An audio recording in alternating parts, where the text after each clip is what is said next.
City mi kampiyon usab sa ubos sa free interpretation. Ano yang report ni Jamie Beres. Ipasundayag sa Tagbilaran City Contingent sa lalawigan sa Bohol ang ilang pamaagi sa pagpakita sa ilang debosyon o selebrasyon gamit ang drum ug boom na naila sa Lubok, Bohol nga bunibong king. Mo'y nakapamangha sa mamanananaw ug sa judge sa Sinulog Grand Parade Ritual Showdown 2026.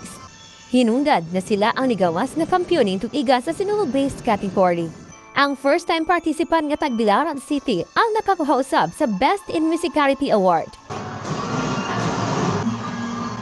Napalapat sa second place ang Municipality of Dumanhog.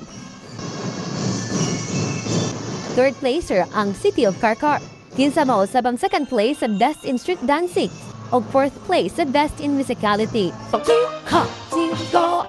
Nakakuha sa ikaapat nga dapit ang Banay Labangon sa SB category o third place sa Best in Musicality o sila usab ang Best in Costume. Ang anaa sa kalima nga dapit sa Sinulog-based category ang City of Mandawi. Samtang, kampyong sa Best in Ritual Showdown sa Free Interpretation category ang Tribo Masadyaon sa Toledo City atol sa tibuok adlaw nga kalihukan gahapon sa kapistahan ang bata o sa Sinulog Grand Parade. Anong sa MBS Balita Bisaya, Jamie Perez, News 4O. Kapinos ang report ni Jay Ninyo.